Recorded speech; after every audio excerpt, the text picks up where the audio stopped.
අම්මලා හැමදාම දරුවන්ට හොඳම දේ දෙනවයි කියලානේ අපි අහලා තියෙන්නේ. අද කතා කරන්නේ ඒ වගේම විශේෂ වෙච්ච අම්මා කෙනෙක් ගැන. එයා එයාගේ දරුවන් වෙනුවෙන් විශේෂ ආහාරයක් ගන්නවා.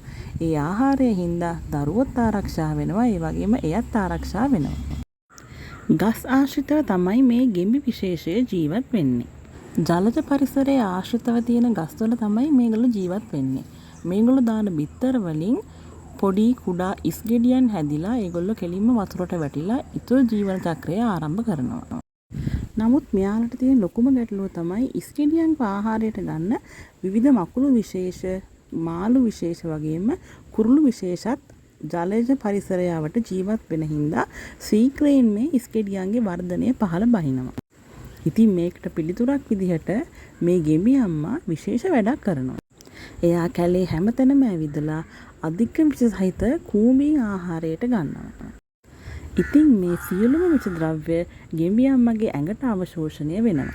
මෙයා ඊට පස්සේ විශේෂ වෙච්ච බිත්තරයක් දානවා වතුරට. ඒ වතුරේ බිත්තරය බිඳිලා යන්න පුළුවන් වෙන්න.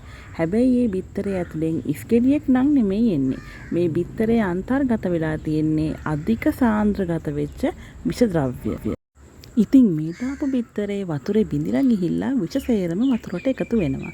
ඉතින් තවදුරටත් මකුළුවන්ට වතුරට ඇවිල්ලා පොඩි ඉස්ගෙඩියන් ආහාරයට ගැනීමේ හැකියාව එතනින් අතර වෙලා යනවා. එතකොට ඉස්ගෙඩියන්ගේ ජීවන චක්‍රයට කිසිම බාධාවක් නැතුව එයාලා තවදුරටත් වර්ධනය වෙලා විශාල ගෙම්බන් බවට පත් වෙනවා. කාලයත් එක්කම මේ ගෙම්බියන්ම ආහාරයට ගන්න විෂ සහිත කුහුඹීන් හින්දා විෂ ගොඩාක් එයාගේ ඇඟේ එකතු වෙනවා. ඉතින් ස්වභාවිකවම එයා දාන පැටවුන්ගෙත් ඇඟේ චුට්ට විෂ එකතු වෙලා තියෙනවා. එතකොට ඇත්තම කිව්වොත් එයා ස්වභාවිකවම බිහි කරන සියලුම පැටවුන්ගේ ඇඟේ යම් ප්‍රමාණයකට විෂ සහිත ද්‍රව්‍ය එකතු වෙනවා. ඉතින් එයාලව කණ්ඩ එන කෙනෙක්ට එයාලව ගොදුරු කරගන්න බැරි වෙන විදිහට තමයි මේ පරම්පරාවෙන් පරම්පරාවට විෂ සහිත ද්‍රව්‍ය අම්මා දායාද කරලා දෙන්නේ.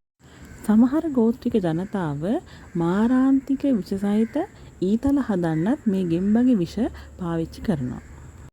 දකුණු ඇමරිකානු කලාපයේ වැසි වනාන්තරවල තමයි මෙයා ගොඩක් හම්බ වෙන්නේ. මෙයාගේ නම The Poisonous Arrow. එහෙම නැත්නම් කොකොයි කියලාත් හඳුන්වනවා.